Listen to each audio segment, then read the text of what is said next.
মুসলমানদের টাইট করার জন্য সব থেকে ইজি, কোনো বম বারুদ চালাতে হবে না, কোনো অস্ত্র দরকার পড়বে না।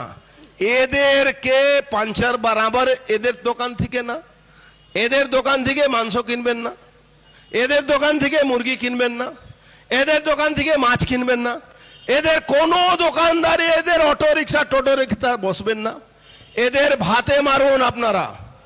এদের যেদিন ভাতে মারতে শুরু করবেন, এই 67% 70% লোকেরা, আচ্ছা বিরিয়ানি খান না, কে আপনাকে বারণ করছে? বাড়িতে রান্না করে খান বিরিয়ানি, অসুবিধা কি আছে? আমার মায়েরা কি বিরিয়ানি রান্না করতে পারবে না? সবাই পারবে, করুন না বিরিয়ানি বাড়িতে রান্না। এদের দোকান থেকে খাবেন হাজি বিরিয়ানি। আরে হাজি বিরিয়ানি, যে হাজি নামই আছে তারপরে তার আপনারা যাবেন খেতে? কেন যাবেন? কোন মাংস খাওয়াচ্ছে? গরু মাংস খাওয়াচ্ছে না কি খাওয়াচ্ছে? আর সব থেকে আমাদের যে ক্ষতি করছে, আমরা টিপ পরলে আমরা কমিউনাল হয়ে যাই, আর মুসলমান টুপি পরলে বলে এরা সেকুলার আছে। এদের মতন সেকুলার কেউ পাওয়া যাবে না, এরা হলো সেকুলার। আর 34 বছর এই কমিউনিস্টরা শাসন করে, এই 34 বছর কমিউনিস্টরা শাসন করে পশ্চিম বাংলা কিছু হিন্দুদেরকে সেকুলার বানিয়ে দিয়েছে। আপনি দেখবেন অত হিন্দু মারা যাওয়ার পরে, অত বাড়ি লুট হওয়ার পরে, অত মানুষ বাড়ি ছাড়া হওয়ার পরে, এখনো বড় বড় টিভি মিডিয়া চ্যানেলে যাবেন দেখবেন ডিবেটে বসে কিছু সেকুলার হিন্দুরা। আপনারা প্রত্যেকেই বক্তব্য শুনলেন। বিজেপির একজন লাতা, নাম হচ্ছে অর্জুন সিংহ। এই অর্জুন সিংহ বক্তব্য দিল যে মুসলমানদেরকে টাইট করতে গেলে বমগুলির কোনো প্রয়োজন নেই, মারামারি করার কোনো প্রয়োজন নেই। কি করতে হবে? মুসলমানদের দোকানে খাওয়া যাবে না, মুসলমানদেরকে জমি জায়গা বিক্রি করা যাবে না, মুসলমানের পোলট্রির দোকানে পোলট্রি কিনা যাবে না, মুসলমানের দোকানে আপনার মানে কি ছাগলের গোস্ত কিনা যাবে না। এই রকম যদি করা যায় মুসলমান টাইট হয়ে যাবে। কে বলছে? অর্জুন সিংহ, যে একবার টিএমসিতে যায়, আবার বিজেপিতে চলে আসে, আবার টিএমসি যায়, আবার বিজেপি চলে আসে। এই অর্জুন সিংহ এই মালটা বলছে যে মুসলমানদেরকে টাইট করতে গেলে মুসলমানের দোকানে খাওয়া যাবে না। তো এখানে এই যে কথাগুলো বলছে যে মুসলমানের দোকানে খাওয়া যাবে না, এই সম্পর্কে কৌস্তবকে আমরা বলতে শুনেছি, আপনারা প্রত্যেকেই শুনেছেন যে মুসলমানদের দোকানে খাওয়া যাবে না। তাহলে এর উত্তরটা আমি দেব। প্রত্যেককে বলবো ভিডিওটা প্রথম থেকে নিয়ে শেষ পর্যন্ত শুনবেন, লাইক শেয়ার এবং সাবস্ক্রাইব অবশ্যই করবেন, ভুলবেন না। এই যে কথাগুলো বলছে যে মুসলমানের দোকানে খাওয়া যাবে না, তো কে বলছে ভাই যে মুসলমানের দোকানে খেতে?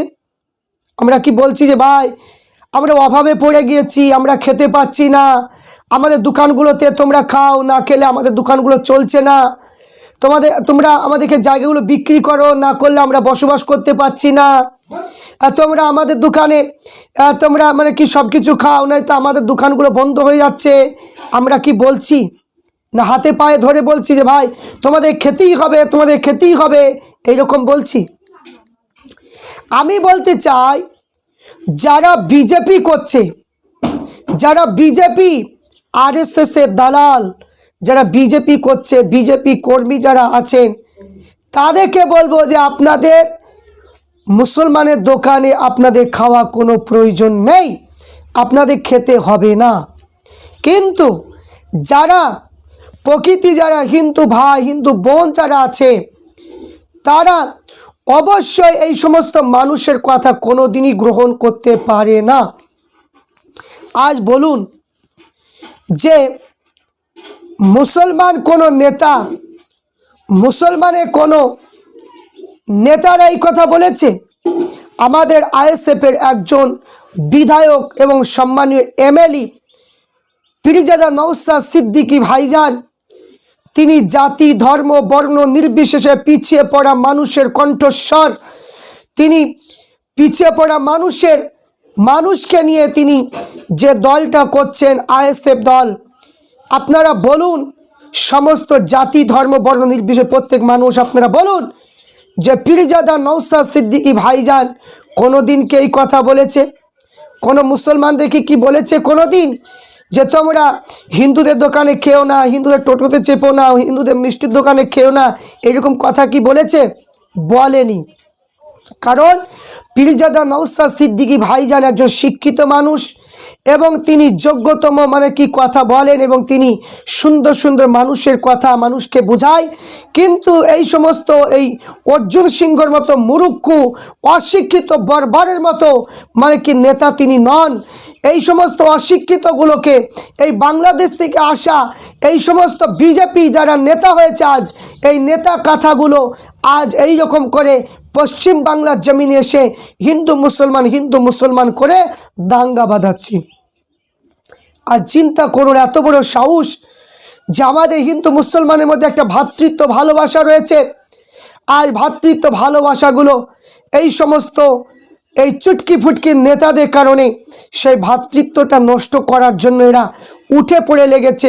যেদিন থেকে বিজেপি সরকার এসেছে সেই দিন থেকে মানুষের মধ্যে অশান্তি একের পর এক হচ্ছে আর হতেই থাকছে।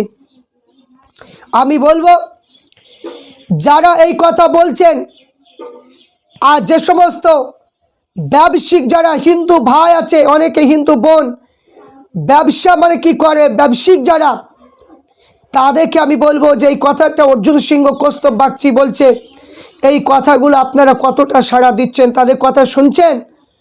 তাদের কথা কি আপনারা রাখবেন? আজ চিন্তা করুন প্রত্যেক মুসলমান এলাকায়, প্রত্যেক মুসলমান বাড়িতে যারা গরু পুষে, গাই গরু, আজ কিছু হিন্দু কিছু ঘোষ যারা ঘোষ আছে এই ঘোষ ভাইয়েরা মুসলমান বাড়িতে দুধ দহন করে নিয়ে যায়, তাদের রুজি রোজগার সেই দুধ থেকে তারা ইনকাম করে এবং প্রত্যেকটা মুসলমান বাড়িতে হিন্দু ঘোষ আসে। আমরা কি কোনোদিন বলেছি যে হিন্দু ঘোষ তুমি আমার মুসলমান এলাকায় এসো না, আমরা তোমাকে দেব না, তুমি হিন্দু, এরকম কোনো কথা কোনো মুসলমান কি বলেছে? কোনোদিন বলেনি। আজ মিষ্টির দোকানগুলো যখন আমাদের গ্রামে, পাশের গ্রামে আপনার টাওটে একটা মিষ্টির দোকান আছে, যে মিষ্টির দোকানে তাকে জিজ্ঞাসা করে আসুন অর্জুন সিংহ, জিজ্ঞাসা করুন সেই মিষ্টির দোকানে আপনি দেখতে পাবেন অধিক পরিমাণ মুসলমান মিষ্টি কিনে। আজ আপনি চলে যান বহরমপুরে যত আপনার হোটেল আছে, যেখানে হোটেল আছে দেখে যান বেশিরভাগ মুসলমান সেই হোটেলগুলোতে খায়। ফলের দোকান দেখুন, অনেক হিন্দু ভাই বোন ফলের দোকান দিয়েছে, দেখবেন অধিক পরিমাণ মুসলমানেরা কিনে। স্কুলে পড়াশোনা মুসলমান হিন্দু মাস্টারদের কাছে শিক্ষা গ্রহণ করে। আজ কোনো দিন মুসলমান এই কথা ভাবেনি যে হিন্দু বলে তার কাছে পড়তে যাব কেন, হিন্দু বলে তার দোকানে মিষ্টি খাবো কেন, হিন্দু বলে হোটেলে আমরা খাবো কেন, এই রকম কোনো মানুষ মুসলমান ভাবেনি। কিন্তু আজ এই বিজেপির এই লাতা কথাগুলো আজ মানুষের মধ্যে ভ্রাতৃত্ব নষ্ট করছে। আজ ওই হিন্দু গরিব যারা দোকান যারা দিয়েছে তাদের পেটে লাথি মারার জন্য এরা এই সমস্ত কথাগুলো বলছে। আজ যত বড় বড় যত কলকারখানা রয়েছে হিন্দু ভাইদের, মুসলমানেরা গিয়ে সেখানে কাজ করে।